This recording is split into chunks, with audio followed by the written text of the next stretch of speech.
Bears hired Ben Johnson, another Detroit Lions coach, hired as their next coach. And I got to ask you, from a Chicago Bears perspective, I've had Tank Johnson on this show several times, and he has had some choice words when it comes to Caleb Williams and the coaching. Let me first ask you about Ben Johnson, your thoughts on this hire. He'll face Detroit twice a year now, same division, tough division in the NFC North. What are your thoughts on this hire? Go ahead. You'll never hear from him again. He's another guy that shouldn't be a head coach. Be a coordinator. Need to be a coordinator. Not everybody's head coaches, man. People don't understand. There's only really, I wouldn't even say there's 32 of them. There's 32 jobs. There's not 32 head coaches in this league. I would argue there's 10 to 12. Everybody else is throwing shit at the wall, see if their coordinator can stick and be the next Mike Tomlin or the next, Belichick. They just don't exist. There's just not many of them. Everyone thought Mike McDaniel was this guy that was at the Niners. No, he wasn't. He was a guy that fucking ran Shanahan's system in Miami who never had anything to do with play calling or play design. He was a run game analyst who created and drew cards up. He got the job because of his personality and who he was, and that's why the Miami Dolphins thought he was a disciple of Shanahan. They hired him. How's that working out? You got a guy in Minnesota who ran McVay's system, or who runs his system, never called a play in offense. And prime example is everyone wanted Eric Bieniemy to be a head coach so bad, but never called the play. And I said it, and I know the guy, and I said it years ago on Whitlock and everybody else, and people thought I was crazy. Oh, he calls the plays. No, he don't. Now it's out there, and obviously he didn't call the plays because he's been fired 3 places since. He's not a guy. He's a position coach. Just remember, this is a position coach that should be a position coach.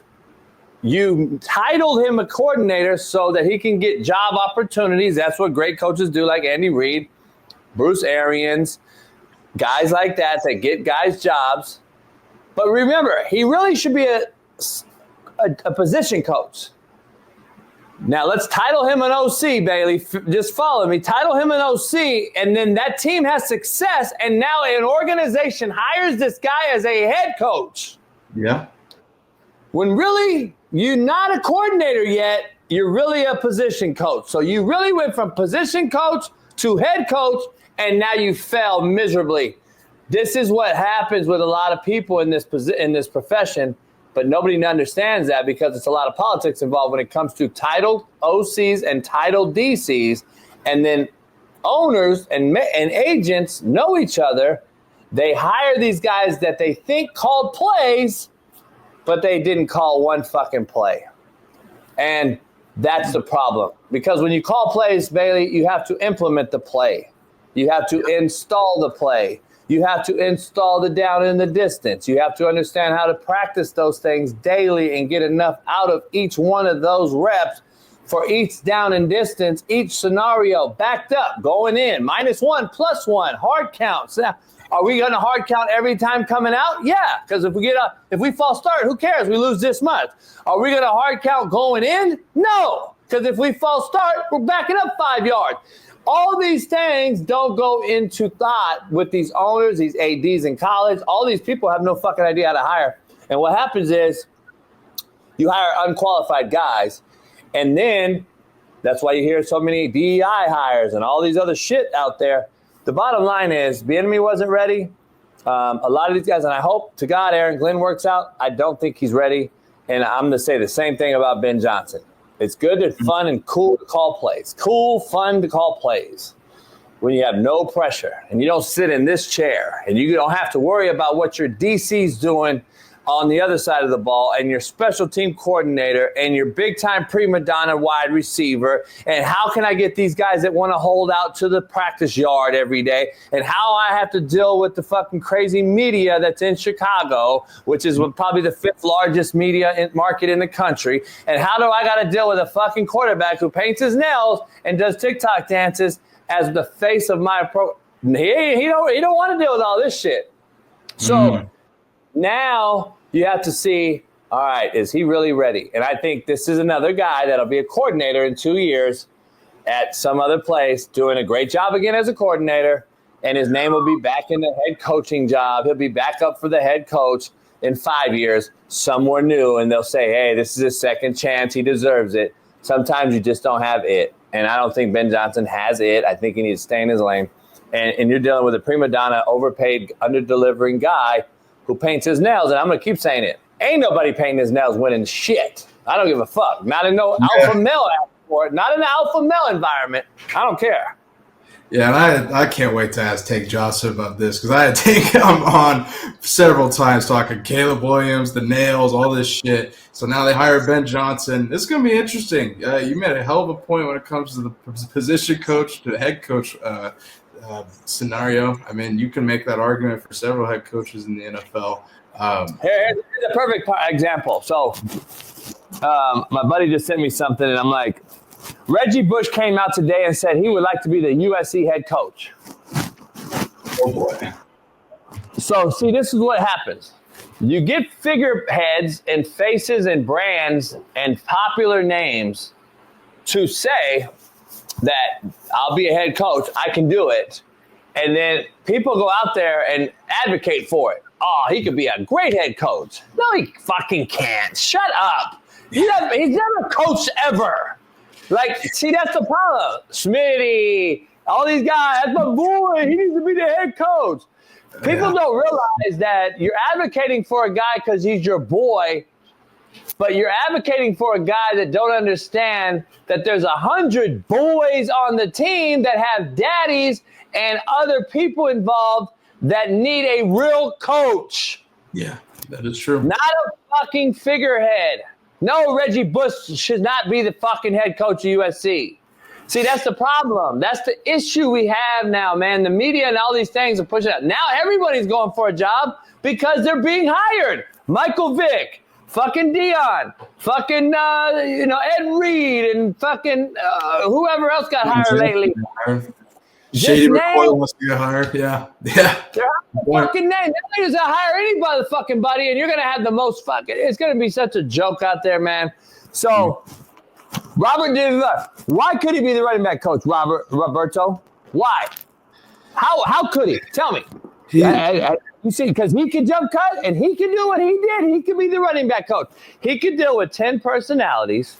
He can recruit 10 different personalities to his room, and then he can talk about pass protection. He can talk about all the fronts. He can understand how to do EDDs, everyday drills, every day. He can understand how to put out fires with his guys in the dorm room. He can understand how to fucking deal with a bitch who got pregnant. He could deal with how to talk about the kid that got a DUI.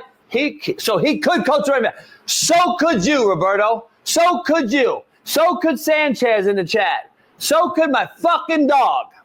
But can they? Can they? No. No, they can't. So that's the difference. You guys need to shut the fuck up. You don't know what you're talking about. This ain't just go in there and coach, man. Fuck it. You're fucking with people's lives, Bailey. You're fucking with people's lives, Bailey. Yeah. I mean, that Reggie Bush thing is interesting. He says, I would love to come back and be the head coach of USC at some point and help lead USC to a national championship. With all due respect, Reggie Bush is a legend on the field, but like you mentioned, you don't just jump from player to coach like that, especially head coach of USC. That's fine. Anyway, let's go back to Ben Johnson and the Chicago Bears. I got to ask you, this is a tough division to be in. He's got to face the same team he was just at twice a year. I can only imagine how that's going to go. And let me ask you first, do you think the Bears have any potential of success with Ben Johnson as head coach? Obviously, a big factor of him going there, getting Caleb Williams, and hopefully being able to either save him or whatever you want to say, help him get better, whatever you want to call it. Any shot at that Caleb Williams, Ben Johnson, any success? No. Not at all. Not a snowball's chance in hell. Hey, they got no lines. He gonna block? He had no line. He got a QB that's fucking trigger happy. He can't fucking set his feet and throw on time. He wants to run around all of the fucking place. He doesn't understand what a fucking sight adjust is. He has no clue about pass protection. That's why they don't give him 2 plays at the line of scrimmage. He has no clue. So no. And Ben Johnson doesn't coach defense. He doesn't understand anything to do with managing a roster yet of a bunch of prima donnas who make more than him. And now he has to figure all that out as a head coach, and he's going to find it out real quick And by the way, Smitty said, "Oh, Bears will win 10 games." And no, they're not. It's impossible. You're not going to win 10 games because here's why. The Packers will probably win 10 games, maybe 9, 10. They got the youngest roster in football. You would expect them to be even better next year. The Lions are still the Lions. They could be the Cubs because they lost their 2 coordinators, but they're still the most loaded roster in that division. So they're still going to win 10 games. The Vikings still have a loaded roster, much better, and they're probably going to still win 9, 10 games. Yeah. Not all fucking 4 teams in the division will win 10 games. It's actually a mathematical impossibility. Yeah, that's true. So that's the problem. So no. So unless the Bears win 10, what other team of those 4 that I just mentioned are not going to be as good as the Bears? I don't see it. I tend to agree with you. And I mean, like you mentioned, the Packers literally have the youngest roster of football. I think they're well coached. I think, I'm excited to see what Jordan Love does going into next year. Obviously, kind of went out in a tough way this season. But, like you mentioned, I think it is going to be tough for Caleb and the Bears. What are they going to do at offensive line? I've yet to see them really address that. They brought in a bunch of pieces, DeAndre Swift, Keenan Allen, but did you see a giant O-line signing that you said, like, oh, shit, like their O-line's massively better? No.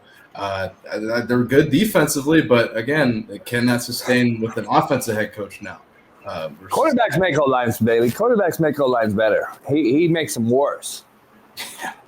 Their O-line got worse, and they had better additions than they did with Justin Fields. And Justin Fields' last 5 games on that program before they cut bait and got Caleb, they went 5 in a row that last year. They were much better up front because Justin Fields got rid of the football, or it was a QB design run. There's no QB design run with Caleb. Number one, he's not that guy. He's an athlete, but he's not that guy. He's not Justin Fields where we can design run. Design QB runs helps O-lines. Yeah. And then when you can get rid of the football and not take sacks like Justin Fields tried to do towards the last 5 games of that year, O-lines look better. And then you went out and got a better wideout core, a better running back in Swift. You got better on defense. Chicago was top 10 defense for most of the year, and you still were worse. You lost a fucking however many games in a row. So I'm just telling you, QBs know where they're going with the football, know how to get in and out of plays, could make an O-line that's average a lot better. He made an average O-line worse. Yeah, and I mean, like you mentioned all the time with quarterbacks, they definitely won in spite of him not – because, you know what I'm saying, like, he should have lost them more games. Fuck, the Titans game, they were down. Like, the defense saved them a lot. I really do believe that. I think they saved a lot of, like, struggles from him, and it's interesting to see whether Ben Johnson can save him or not. I tend to lean your direction. That division's tough, and I don't see any of these other 3 teams really dropping off at all. So we'll see.